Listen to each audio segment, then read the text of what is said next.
Okay, today on the show, we have Nicole Hajdu from the Hajdu Group with Dreamtown here in Chicago. Let me tell you more about Nicole. With over a decade of real estate experience under her belt, Nicole's unmatched local expertise and dedication to her clients is evident in every real estate transaction.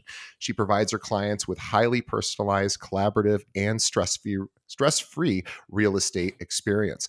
Nicole takes the time to listen to the needs of her clients and help them navigate the real estate process with ease. She is a highly driven individual and attributes her real estate success with her passion for learning and development. Nicole has also been named a Chicago Association of Realtors top producer and a Dreamtown top producer every single year since 2016, and most recently was awarded the five-star professional she's a five-star professional award winner and member of the Forbes 500 list. As the founder of the Hajdu Group, Nicole and her team are proud to offer clients the best in-class experience and strategies that they deserve. The Hajdu Group brings together the art and science of real estate, relying on the tried and true methodologies to achieve success while elevating this process for clients. Please, everyone, follow Nicole at the Hajdu Group Real Estate, and I will. That is spelled Hajdu, but I will have a link to that in the show notes. You don't have to type it in because you would probably not get it through the way I'm pronouncing it. But also follow. Please visit our website, thehajdugroup.com. Again, that's Hajdu, Hajdu. Nicole, welcome to the show. Thank you, DJ. Thanks for having me. I would like, before we get started, just to say what a fantastic person Nicole is, at least to me, because this is just what a giver she is. And I don't know that anyone will even care about the story, but it meant something to me, so I'm going to share it.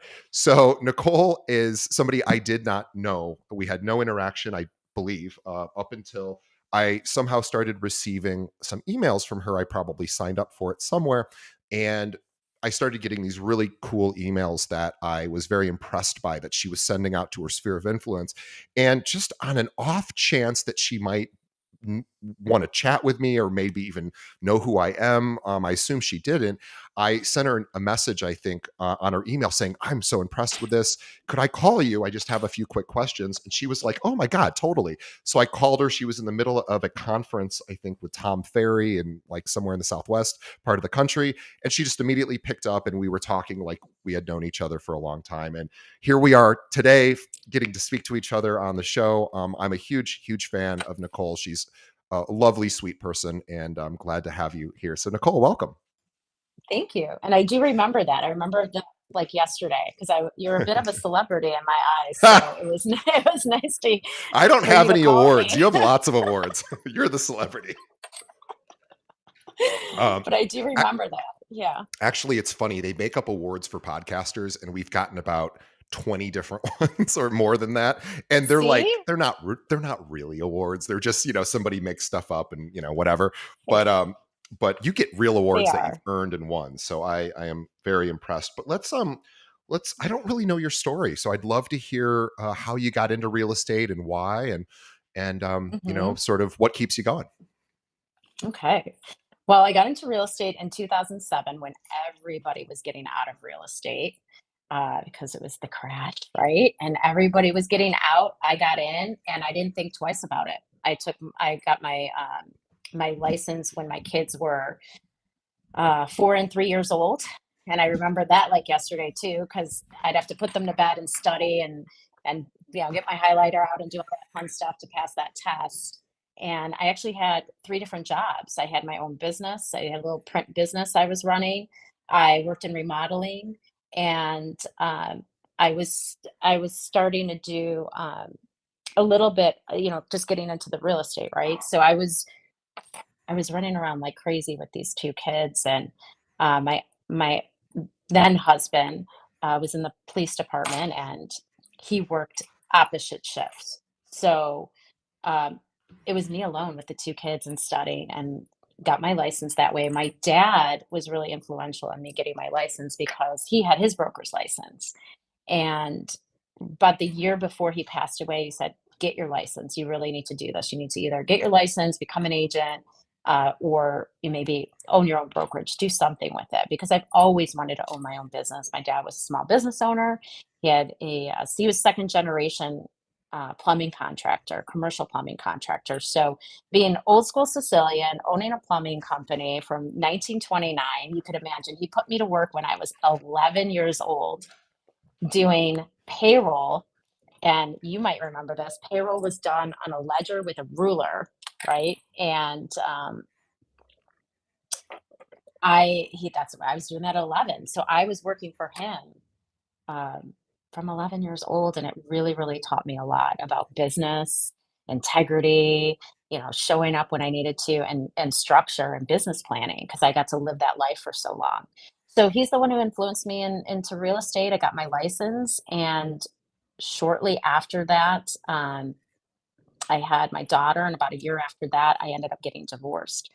So I had three kids, a 1 year old, a 5 and 6 year old, and ended up quitting my remodeling gig I was in because I was in corporate and I went to Loyola University and I studied creative writing and photography. Nothing used for my career directly, but it was a good, critical thinking type of major I had, and gave me the ability to pretty much do anything I wanted in my life, which I'm grateful for having that education. But being on my own, and I'm glad my dad told me to do that and get my license. But being on my own and having to have that flexible schedule because I needed to pick up my kids, I couldn't have a 9 to 5. So it was pretty much baptism by fire. And I did that in 2007, getting into market when nobody was getting in, everybody was getting out. So I really had to hustle, learn everything I could possibly learn through not podcasts then, but through just training, um, Googling everything in classes. And I really just immersed myself in everything just to learn so I could be on my own with the three small kids. So it took me a few years to get to that point. But that's how I got started. So it's fine. I love the expression, if you want something done, give it to a busy mother, or just give it to a mother because Mother. it'll get done. And I always find, I've had a lot of moms on the show who started their career while they had children, like you did. And, you just think about how challenging that must be. And yet, people do it. So I always applaud the mothers who take this as a career because I am a single person who does not have children and doesn't have a lot of responsibilities that I'm absolutely tied to, and I find it much harder to even stay on track myself. But boy, moms are really impressive with, of course, everything they do. And so also I was thinking too that you got in at the business 2007, right when things were not looking good, after the height of the market, like Mhm. 2005, and then 2008, everything started to crash, maybe even 2007 a bit. And that is a very challenging time. At least a lot of our agents today, or a lot of our listeners rather, they may be feeling a similar sort of way because, of course, the market is a little challenging right now. We know interest rates Yeah. are, gosh, I was seeing today at like 7.2 is the average for a 30-year fixed, which obviously is much higher than anyone would like. But it's just a tough time right now. There's a lot of people sitting on the sidelines, not a lot of listings as well. So I think this is a really good timing for to have you on because we can talk about how you sort of persevered through a very difficult several years. So how did you start prospecting once you were getting into this career? What worked for you then, and how did you sort of start finding clients? Well, I had to really think about how I wanted to do this and get the word out, and why would people trust me, especially with selling their home. Like, buyers, sometimes when you're starting out, we all get more buyers than we do listings, right? Um, it just human nature for people to trust you, maybe to drive them around and purchase a property more so than list the property. So I really kind of dug into, okay, what are my skill sets? What do I do well? What would make a difference in this industry? I always knew that I wanted to own a business, run a business, and act like a business, and not just have it be maybe like, oh, like a hobby. And I think people sometimes forget that in real estate and forget that they have to run a business. So it was something I was doing at the same time. Like, okay, business mind, and what are my skill sets? And I looked at, okay, I have my college education. I started my own businesses from when I was younger, different little things I was doing. But I also worked in corporate. So I worked in TV production. I worked in advertising.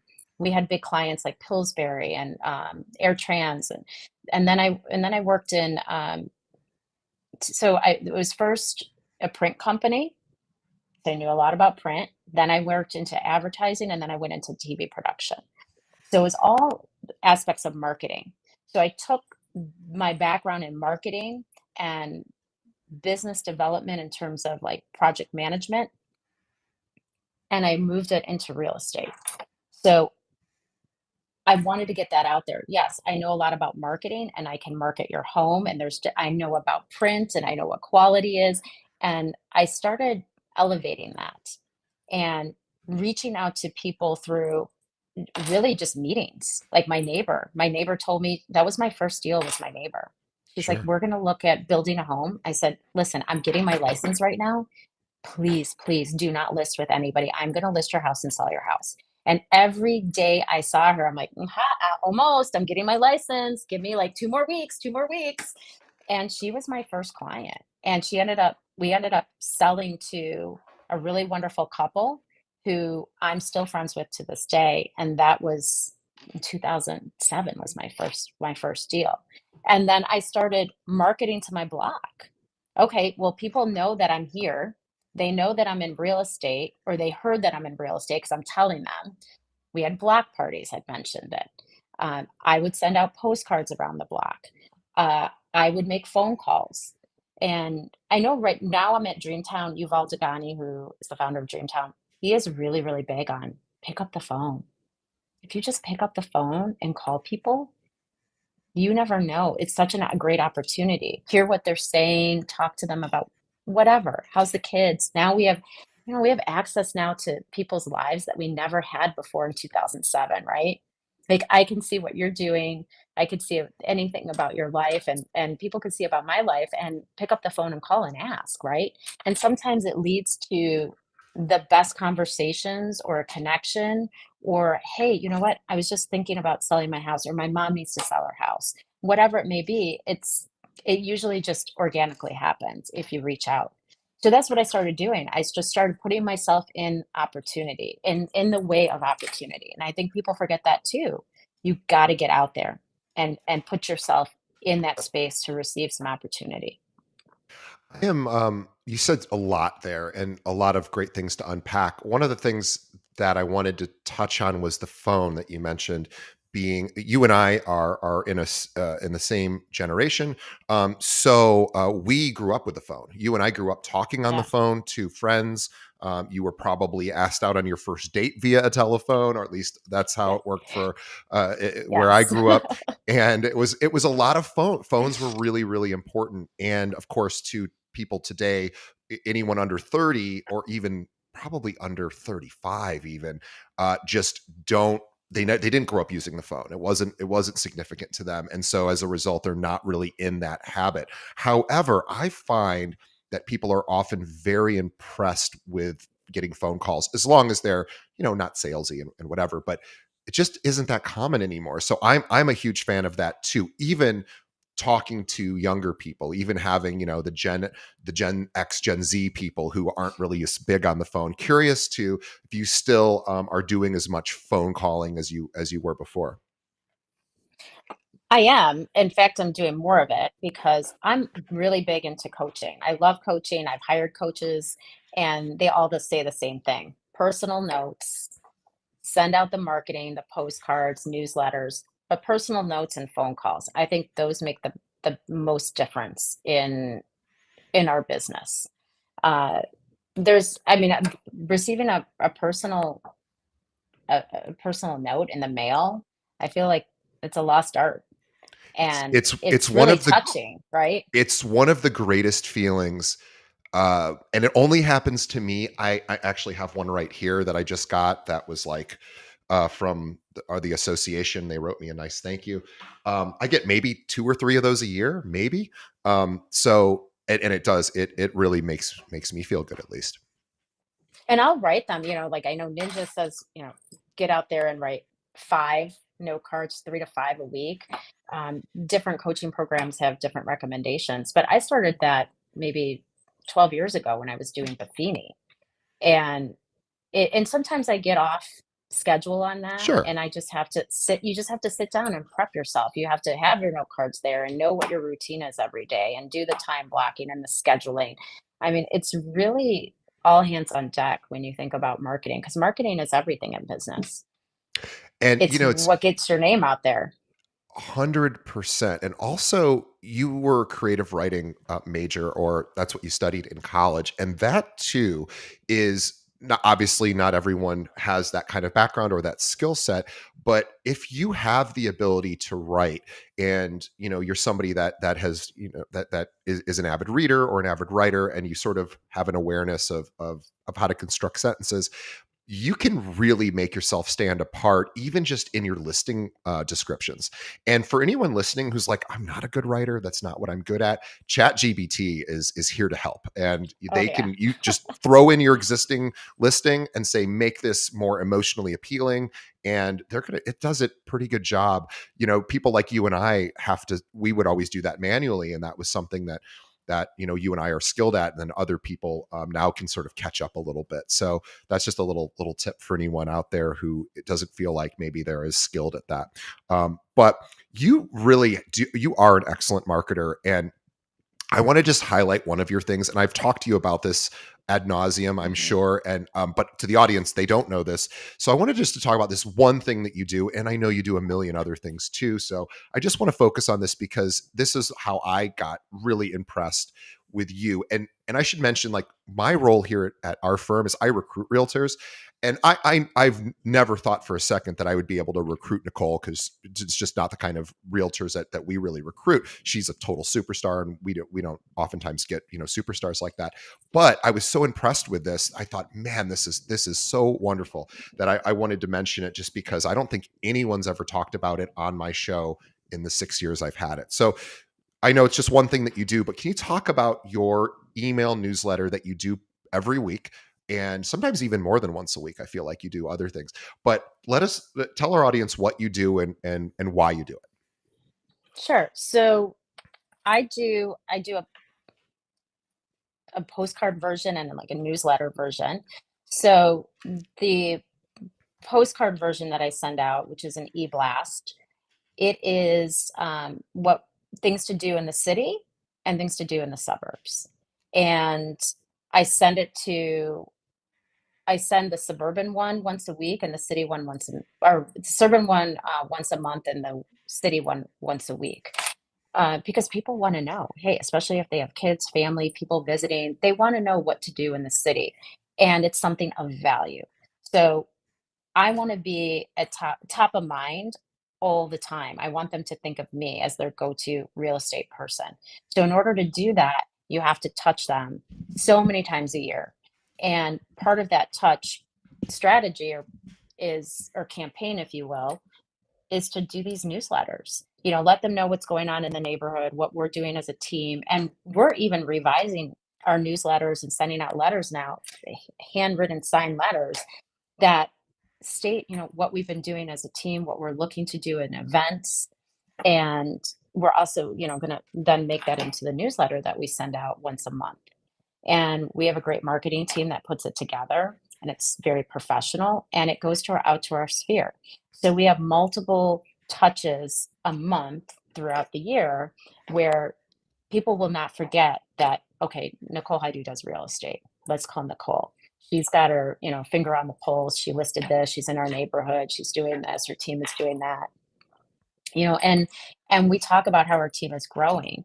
And for people who are just starting out, you start out however you can. I mean, I remember I lost a listing, pretty big listing early on, and the woman had a quick fact sheet, and the seller said it was between you and this other person, but she had all her information on a quick fact sheet that just said bullet points, right? of what she's doing and what she's accomplished and her credentials. And I'm like, oh my God. So I started that. But you know what? I only had like 3 things on it at the time. It was very sparse of a quick fact sheet. But over the years, it grew and grew, and now it's over a page, right? And I use it all the time. And it's the same thing. Just start it. Even if you don't have a lot to put in an e-blast or a newsletter, just start it and it will naturally just unfold and create into something beautiful that you can use and be of value. Totally agree. And I want to spend a few moments on the what to do this weekend newsletter, 5 things to do this weekend, because this is a decision that literally, I'm just making this up, but every human being pretty much on the planet who has, their weekends free is thinking about at some point during the week, oftentimes not until Thursday night or Friday night. Oh my God, what am I doing this weekend? At least that's how I oftentimes feel. And what's really amazing is it's a decision or it's something I have to think about every single week. So the genius of this to me is that you are basically filling a need. So she sends out this newsletter with the things to do in the city. And if you live in the suburbs, she sends you the suburb one. This is so easy to put together. Well, it takes work, of course, but it's so Yeah. easy because we can just go to, there's websites that accumulate this. And Nicole actually has a tough, difficult job because here in Chicago, we have hundreds of things going on every single weekend. She picks 5 things that she thinks is really interesting for the city. And it's so useful. And it condenses because there's hundreds of things going on. I can see what she thinks are the top things to look at this weekend. And I use this. And I think this is so brilliant because I get to look at this I have always been somebody who thinks, gosh, I just want more suggestions in my life. Like I just want people to say, you should go do this, or like I did this with the US Open. I'm a tennis player, but I don't watch tennis on TV. Well, enough people over the years said, if you ever get the chance to go to the US Open, you should do that. I was like, okay. I wouldn't normally think to do that. And I just did it. And because people told me to, because it was suggested to me. So this is exactly right in that wheelhouse. Well, but people do this every single week. So they have to make these decisions for their family, for themselves, what was going to go happen on the weekend. Now, realtors, we don't often think about the weekends because realtors are working oftentimes during the weekend, but everyone else is Oh trying to yeah. figure out what they want to do socially. So this is such a great idea, guys. And I'm so impressed with Nicole. And she never misses. She never misses it. She always gets it out. And it's just something and I'm sort of hooked on it. Like now I'm hooked on it. It would be strange for me to not see it once a week. And I might even think, oh, I wonder if something's wrong if she didn't send it. So that's really what you want is you want people hooked on your content so that they're waiting for it and anticipating it. And I just really applaud you for that as really smart idea. And I don't, it takes consistency, of course, to do it, but over time, people just, I'm sure you get a lot of feedback from people saying, wow, that's so great.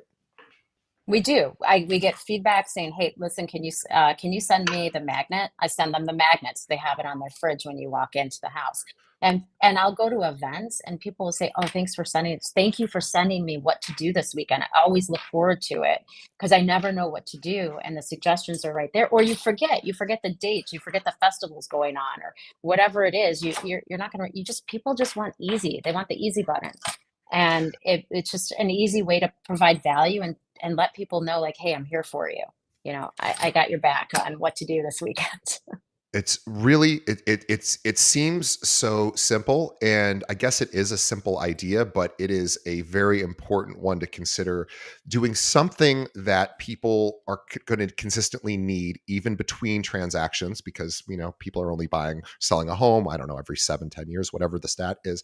So of course they're not going to really probably need your real estate newsletter every single month, although it's nice to do that and it's certainly not a bad idea. But if you also can send them Hmm. something that they do need every single week, like if I was a mother, for example, or if I had small children and I had a lot of people in my sphere of influence that had children, I might do a thing for kids. Here's some cool kids events or whatever. And Nicole does things like that, which I think is so smart. So there's that, and I also this is a oh, we should mention too that if anyone is listening who is an agent who is looking to maybe join a team or maybe move from their existing brokerage or just explore other opportunities, this is the year we're seeing a lot of agents move around to from offices. And it's a great time to consider what other options exist. So, Nicole, not only is Nicole a coach and she really enjoys coaching and she coaches her team, she also is coached herself. So I always think the best coaches have coaches. So Nicole and her team can do that. So if anyone out there thinks they might be a good asset to Nicole's team or really is looking for more of that coaching from that they're not getting at their current firm, Nicole, what's the best way that an agent should reach out to you? Either phone 773-727-2199 or my email, which is nhajdu, HAJDU @dreamtown.com. Awesome. Did I spell that incorrectly any No, you earlier? spelled it Okay. right. No, I you spelled it I right. You got it right. it's a wonderful Hungarian name. So yes, let's talk about this year. So let's talk about the challenges of this year Uh, and love to hear kind of what your team is, how you're keeping your team motivated, what you're sort of having them do today or while things are a little more challenging to just stay productive and stay moving forward. sure. So this year is different, very different than the last 2 to 3 years, right? I mean, I always say the last 2 to 3 years were just a complete anomaly, and they gave us momentum and more clients to build on, but yet very, very hard to look at the last 2, 3 years in terms of numbers and think that that's going to be just as easy to replicate going forward. It really, I mean, I've never been busier than I was in the last couple of years. I've done more real estate, um, fired and hired new people, and people left, and just, a lot of changes in everybody's lives. And now we're up against another change. But you've been doing real estate for a while. Every year it changes. No year is ever the same. And I think when people first get into real estate, they don't realize that. I don't think I even realized that every year is different. There's so many challenges. There's so many things in economics that change, politics. Depending on whether or not it's uh, a year for office. It just there's so much that goes on where it's human nature for people to pay attention to these things and then react with everybody else reacting. So if everybody else is holding off, well, there must be a reason. I'm scared. I don't want to make that change, right? So, like during COVID, nope, we just sat there. I don't think. I mean, I didn't list properties. I say for probably about 4 weeks, right when COVID started.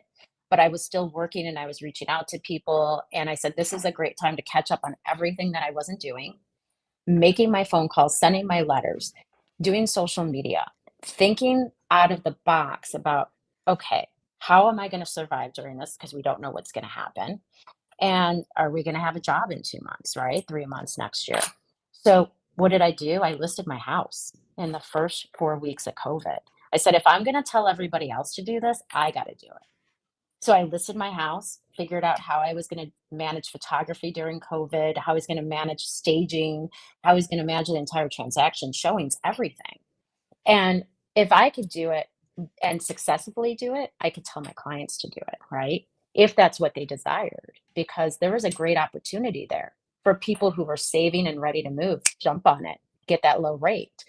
So, and that's what I did. And then over the years, as things changed, I knew things were going to change too. It wasn't always going to be just low hanging fruit.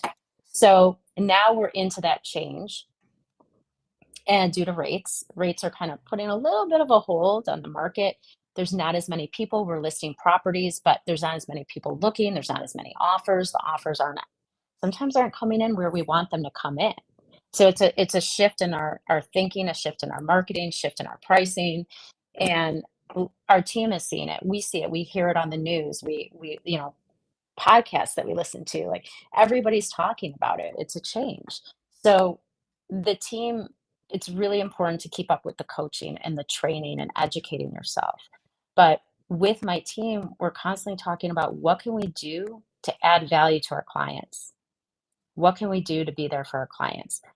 and keep getting better at what we're doing and know the market and know what's happening and be able to guide our clients in a way where they understand that they can still get to their goal. Maybe it's now, maybe it's in the, 6 months or a year from now, but we're here to help them. And we're doing it by still showing our properties that we're listing and selling, sending out the postcards, sending out the newsletter, the 5 things to do this weekend.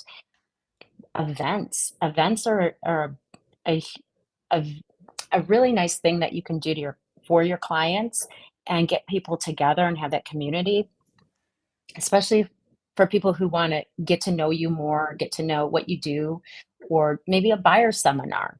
There's so many things that we can put out there, and we're looking at putting out there monthly and quarterly, and then once a year too. So I think that really helps in a changing market. You have to be super creative, willing to spend money when you don't know if money's going to be coming in at the same rate, or if you're just starting, you got to spend the money to make money.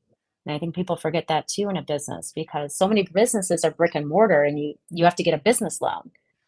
We don't have that. It's credit card, put on your credit card, write a check. We have to invest in ourselves. So I keep telling the team and myself, like, I need to sit down. I need to invest in myself, need to give back, do volunteer work, get involved in things that you like. I do volunteer work for Maryville. I love it.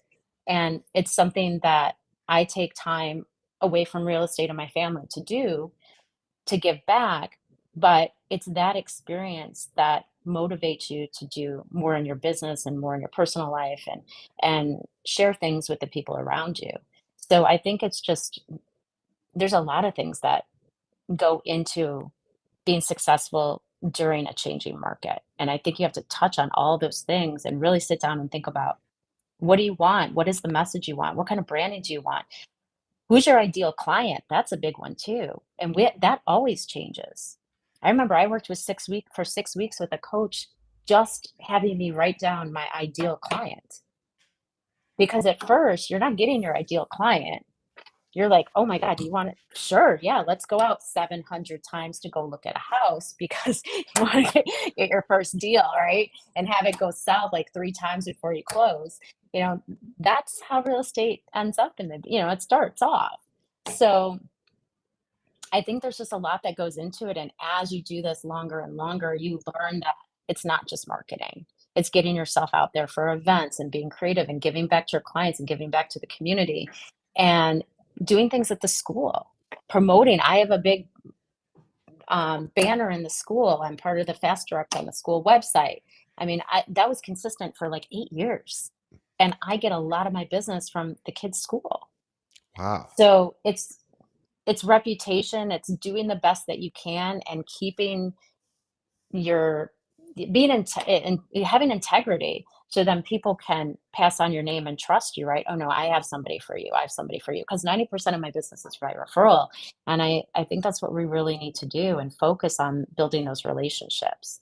So every year that the market changes, you got to analyze it and look at, okay, what do I want? Do I want higher price point? Do I want more people? What kind of people do I want? And how am I going to do that? Through marketing, through events, through getting out there in the community. You can do all of it. And what you do now happens, you see the reward in about 3 months. Interesting. So I want to say that. So you see the reward in about 3 months. Can you just say a little bit more about that? Whatever we do now takes about 3 months to show the results. So if I make a phone call right now, and I have my list of phone calls to make, but make a phone call, I might not see that listing or that closing for about 3 months. That's the time span from speaking to somebody to actually having something come in place. Now, it's a numbers game. You got to talk to maybe 100 people to have X amount of deals, but it's about 3 months. Yeah, I agree. And I guess really what I'm hearing you say is a lot of just consistency and making sure Mhm. that you're not too heavily influenced by sort of what's out there in the ether or in news media about how challenging this market could be, or even other agents talking about it. That is obviously a big topic when I talk to other agents, when I see them socially or at events. people are just they're struggling. It's a tough market right now, so it's easy to think, well, gosh, everyone's struggling, and when we feel that way, oftentimes that's going to decrease motivation to continue doing the sort of normal business building activities that we should be doing.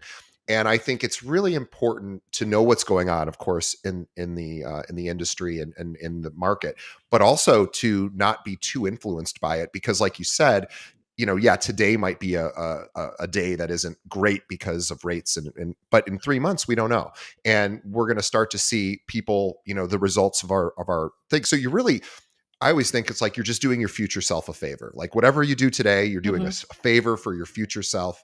And, the good news is it can be a really crappy day today because it's not going to matter in 3 months. We're going to have a different set of challenges and a different set of opportunities. And if I can just continue working today, that's going to bear fruit, here in the near future, not even a year from now, 2 years Yeah, from now.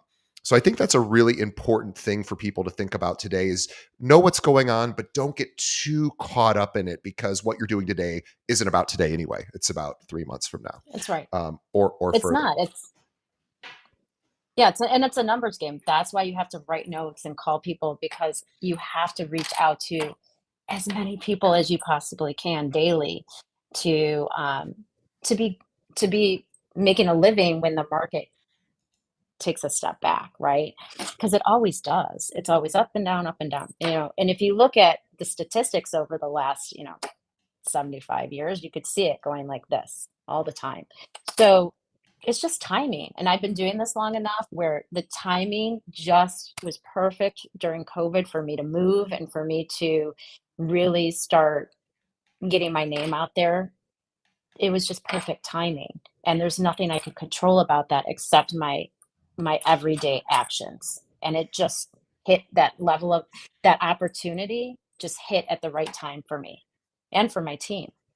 So, and I mean, like you just, you didn't all of a sudden just start interviewing 20 people a week. That didn't happen. It was, hey, I have this idea. Everything is an idea. You got to get it out of your head and implement it somehow. And Yeah, you got to and remember to be you too. that's it. And, clients do really like to see the agents doing things that seem authentic to that agent, and seem that, is doing something of value. So I agree. I always like when people ask me, like, boy, what should I do right now? I'm like, I don't think it really matters. Just do, two or three things every day that are, specific to getting your name out there in a way that's comfortable for you. Like for me, I'm not a practicing agent, so I don't have just listed, just sold kind of experiences in my life, because I don't do that. But there's other things I do that I want to highlight on social media. So, depending on everyone's who's listening's personality, what you're willing to share, what you're willing not to share. What we do know for sure is that your sphere of influence and clients want to see you doing something that you enjoy, whether it's being a realtor, or even maybe being a mom, or just being a good citizen, or doing something that is not a, hey, look at how great I am, look at how much I contribute, but more of a, just, this is what I'm really into. Like when you started talking about the school, like you got a little bit excited. You were like, I like doing that, and Hmm. I like participating, and I like giving back. And with Maryville, you mentioned, and so those things are you. As soon as Nicole said that, if you're watching it, you can see her face lit up, and I feel the same way about some of the things that I'm involved with, and you can see it. And so that's the kind of stuff that you want your clients to see as well. That, like, I have passion for the industry, and here's a little bit more about what I'm into outside of the industry as well, and here's how I help the community, because real estate is hyper local, and we need to think about the community. I also wanted to ask you about gosh, I just lost what I was going to ask you, but I will ask you about coaching, because I know that is obviously something very important to you. You're a top producer, you have a coach, and you also coach your team, and maybe even other agents. Tell us a little bit about how important coaching is to you today, and how you like what you go to your coach for. What does a top producer bring to their coach? So the coaching has developed over the years. I've got my first coach when I was getting divorced. I had no idea if I was making the right decision, how to navigate it. So I hired a coach. I said, "This is I need to know this. I don't know what I don't know, right?" So I put it on my credit card. I still remember it was $3,000, and I was like, "Oh my god, I'm getting divorced. I have these three kids, Not the time to 6 and spend 7. $3,000. Not the time to spend $3,000 in a horrible market." So I did it though, and I was hooked. I'm like, this woman is telling me and giving me information that I didn't know. I didn't even know about this stuff. Like she's putting things into my head and telling me I can. She's motivating me and giving me the support and making me courageous and telling me I'm doing the right thing. And then you're like, no, I am doing the right thing. This feels good, and I like this, and I like the information I'm getting. And I ended up getting divorced and being able to be the breadwinner in my family.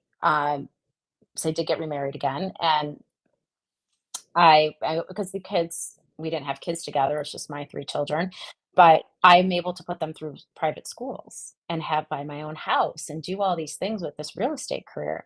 And I owe a lot of it to the people who've helped me.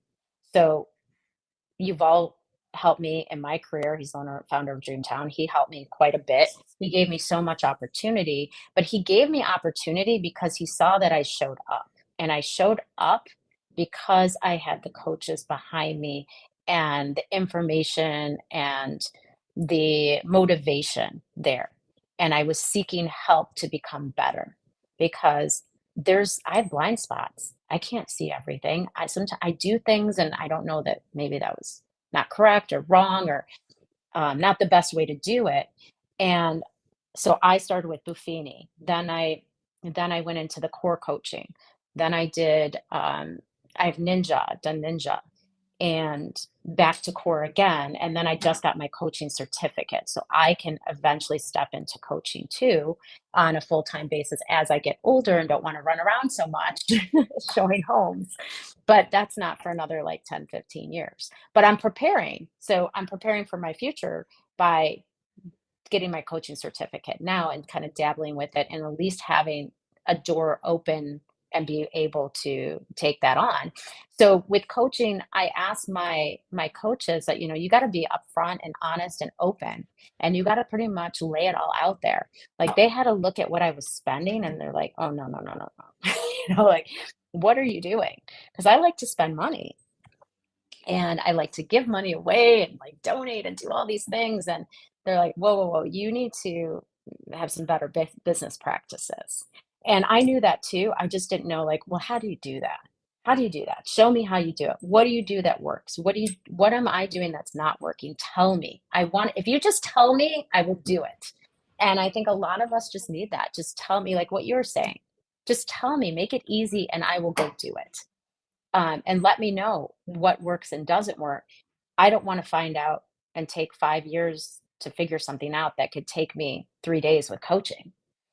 So and as I started getting more and more coaching, I learned about what I needed from a coach. So I was able to ask for Tom Ferry. Like I did Tom Ferry coaching when we talked, and I asked for a very specific coach because I knew where my deficit was. What did I need help with? I needed help with time management, and I needed help with um, like organizing what am I spending per listing? What am I spending per buy? Where is my money going? Those are the things I needed help with, and I had to ask for that specific coach. But to ask for a specific coach, you have to prove yourself and do the work prior to have that, luxury to do so.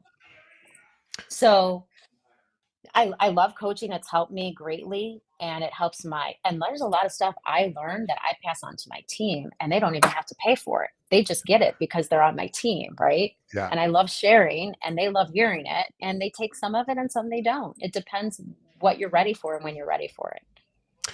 Yeah, I agree. I wanted to ask, I remember now what I had forgotten earlier, which is I wanted just to really quickly touch on open houses. I feel like newer agents maybe aren't as familiar with the importance of those. I'm curious to Hmm. get your opinion on open houses for new agents and really for any agent, but specifically newer agents who might be listening. So we're going to have people, of course, who are listening who maybe are newer, who don't have listings. They don't have open houses to do for them, their own clients. But you can always ask other agents in your office if you can sit for some of their open houses. Are you seeing open houses still having success for your team? And if so, or if so or not, what would you recommend instead? Oh, open houses for newer agents and seasoned agents, definitely open houses. Tom Ferry's big on mega open houses, where you invite the whole block or two to the open house. There's so many things you can do to be creative and make it a big deal, and really get your name out there, and also meet other people. And you have to learn about how to communicate with people when they come in, because I think it's a little bit of a trial and error thing if you're newer on, you don't want to be like, hey, are you approved, are you interested in this house, like, there's a way of doing it right, and that takes practice. So there's a lot of opportunity at open houses. So we just brought on my son who's 18, not him, but his friend. And he was amazing, go getter, going to college. He would do open houses, and he just said, he's like, I'm going to college tomorrow, but I just got this lead from a $2 million open house I was sitting at. He's Amazing. 18.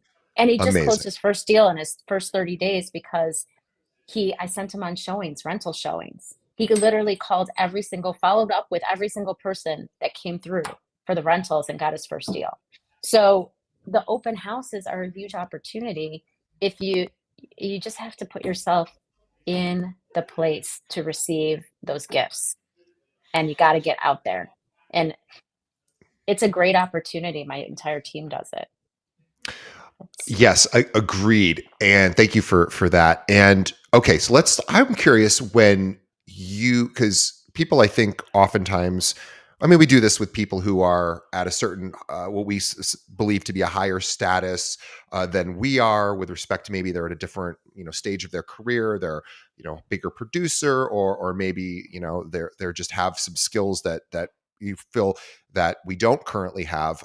We look at these people, like I was at the US Open, I'm watching some of the very best tennis players in the entire world, and I'm like, well, it's so easy for them. And of course it isn't, and they're putting in the work to get to that level. But it's important to remember that even top producers have challenges as well. So when you find yourself unmotivated, maybe maybe even you have a little bit of sadness or fear or depression or whatever, mhm. anxiety, whatever, is preventing you from being at your best. How do you find the motivation to continue on despite, because we all know that life gets in the way, and life has challenges. So when challenges hit you, how do you persevere through them? Like what do you do to continue so you're not, holed up in bed in the fetal position for weeks at a time, which, and again, I'm not here to criticize anyone who is in that position. I have a lot of empathy for people that struggle that way. But when you're feeling down, I really should be asking this question more often in my interviews, because I think it's really interesting. Like, how do you stay motivated when times are tough? Wow. And I've been in that position actually when I was getting divorced with 3 little kids and had no money and was figuring out Yeah, how the heck am I gonna do this, going from a that's a pretty full-time depressing job. position. Yes. Yeah, it was pretty bad. There were a lot of not getting out of bed days. But I had to, because for me, and I know this isn't for everybody, but I had 3 kids that were relying on me, so I had to get up and I had to pull myself together. Um, and I think to be in this business, you have to be a little bit outgoing, and maybe you're an extroverted introvert like me. I do like my alone time, but I also like to be out there and talk to people and be social. So I think this could go for everybody who's listening to this right now. That if you are in this business, you're going to be social, and that's probably where you get a lot of your energy from. And just remember that if you're going through a tough time and it seems hard right now, get yourself out there. Go to events. I just went to a Chase event last night. It was great. Made a new friend. talked to people I had a lot in common with. It just felt good to get out, and I remember that's how I also built my career, was going to events, car events, the coaching events, the seminars, just getting out there, and it motivates you and pumps you up, and then you make those connections and you're like, "Oh, wait a minute, those connections are gonna feed my business later."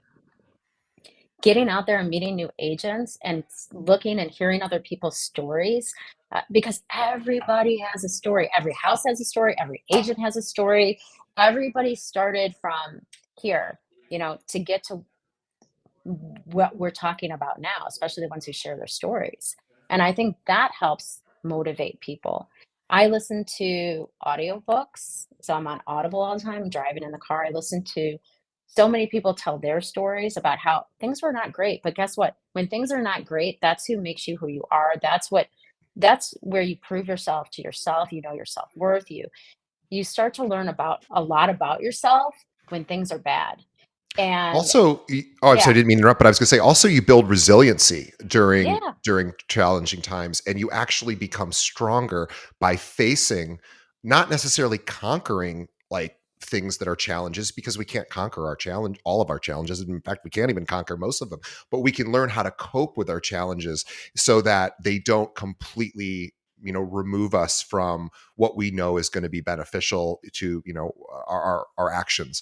And you said something very, very powerful. I just want to this. If anyone out there right now is struggling with, the market's tough, and everything's about this year is a little bit more challenging, and you're feeling demotivated, or unmotivated rather, you said something very, very important, which is be social.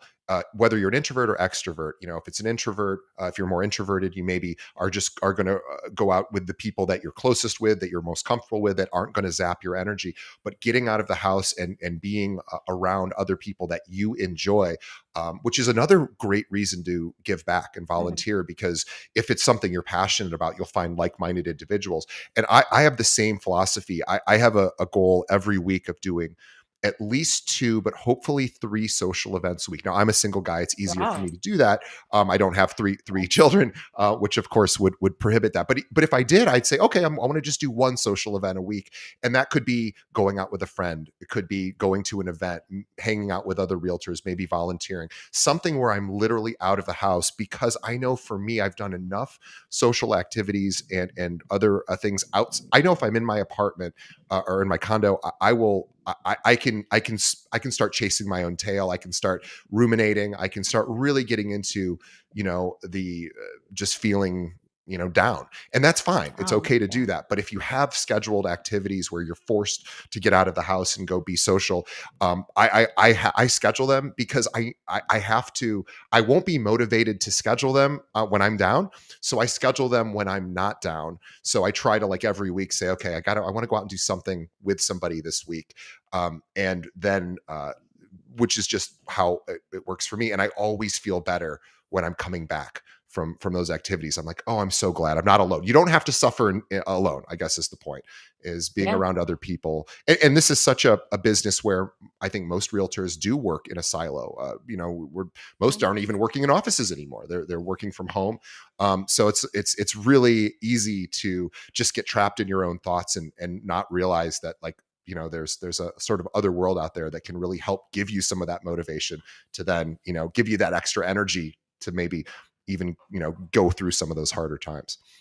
Well, yeah, you're not alone. Nobody is alone in this. We all, if people are really truthful, you find out that we all are very alike and suffer from the same things, and get down.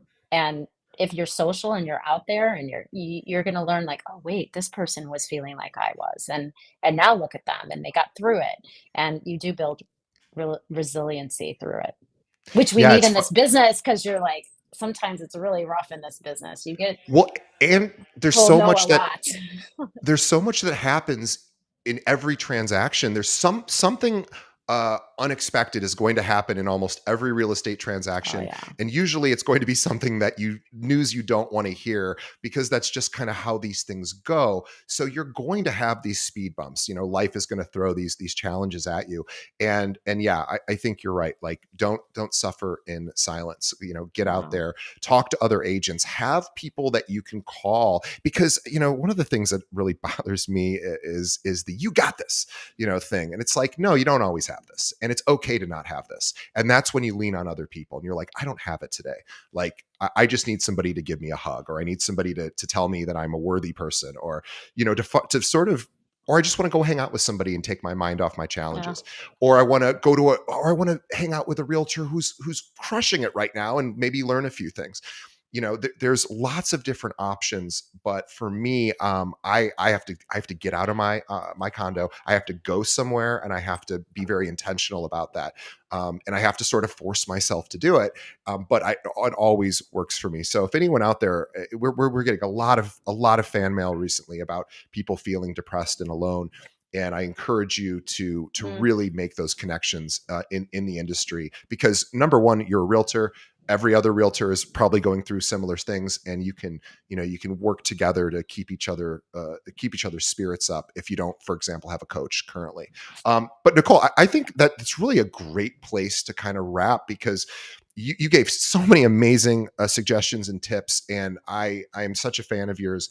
And I know you have a busy team to manage and a busy business to run as well. So I want to, for anyone listening out there who is really, really sort of captured by what Nicole's philosophies are and how she runs her team and her business, and if you think, boy, that sounds like I would like more of that, and you think that you might be a good addition to her team, or maybe you're an agent in another part of the country who has clients that move in and out of Chicago. I mean, maybe they have, they're oh, they're yeah. transferring here for business, and maybe you'd want to, have a referral agent that you trust. Obviously, Nicole is an excellent agent. You can chat with her about that. But if you're local here and you're not getting the coaching that you deserve from your firm, and guess what, guys, most firms aren't doing a great job of coaching, not because it's just a difficult thing for most firms to be able to provide, even though every firm says they do it. Most firms really struggle with that. So a lot of times now, the teams are taking over those responsibilities from the firm itself, to then Right. free up time for the firm to do other things. So Nicole is that person at her company. She works for a great company as well, but a lot of times, a lot of people flock to teams just to get more individual attention. So if that is you, or you just think you want to join a really great team, Nicole and the Hajdu team would love the opportunity to chat with you. Again, Nicole, best way for anyone to reach out to you. It's cell 773-727-2199, or my email, which is nhajdu, HAJDU, @dreamtown.com. Awesome. Well, Nicole, thank you so much for your time today. I've said this a number of times. I'm a huge fan, and I'm really, really always loving what you do with marketing too. So, by the way, guys, get on her mailing list, even just to see what she's doing. So that maybe you're in a different part of the country and you could sort of take that as inspiration to do similar marketing efforts. So go to her website. You can sign up for her newsletter there as well, or reach out to her. But follow her on Instagram, the Hajdu Group Real Estate. Again, HAJDU. We'll have links to her website, Instagram, and all of her social stuff in the show notes. But check her out. She does cool stuff, and I'm a huge fan. And even though she'll probably never be one of our agents, I love the fact that she is doing what she's doing at her firm, and I'm going to always continue to support uh, and follow you. So please, everyone, let's do us. Oh, I'm going to ask our audience for one quick favor. Please tell a friend about this episode. Think of Yes. one agent that could really benefit from some of the things that Nicole mentioned today. Again, staying motivated, understanding that life has its challenges too, and but what you do today is going to bear fruit here in the next quarter. So let's definitely tell a friend about the show, because it might be just what they need to get motivated today. So we appreciate that. And also, one other thing, leave us a review. We really appreciate the reviews. Whatever app you're listening to us on, just let us know what you think of the show, good and bad. We want to hear everything, so we can keep improving. So anyway, Nicole, thank you so much. Amazing. Hi do group. And Thank you. So glad to finally have you on the show. And we will say, on behalf of the audience, thank you to Nicole. And on behalf of Nicole and myself, thank you to the audience for sticking around to the very end and supporting our show. Also, check out our sponsors. We love our sponsors. Thank you, Nicole. And we will see Thank you, everybody on the DJ. next. Yeah, we'll see everyone on the next episode. Thanks. Thank you.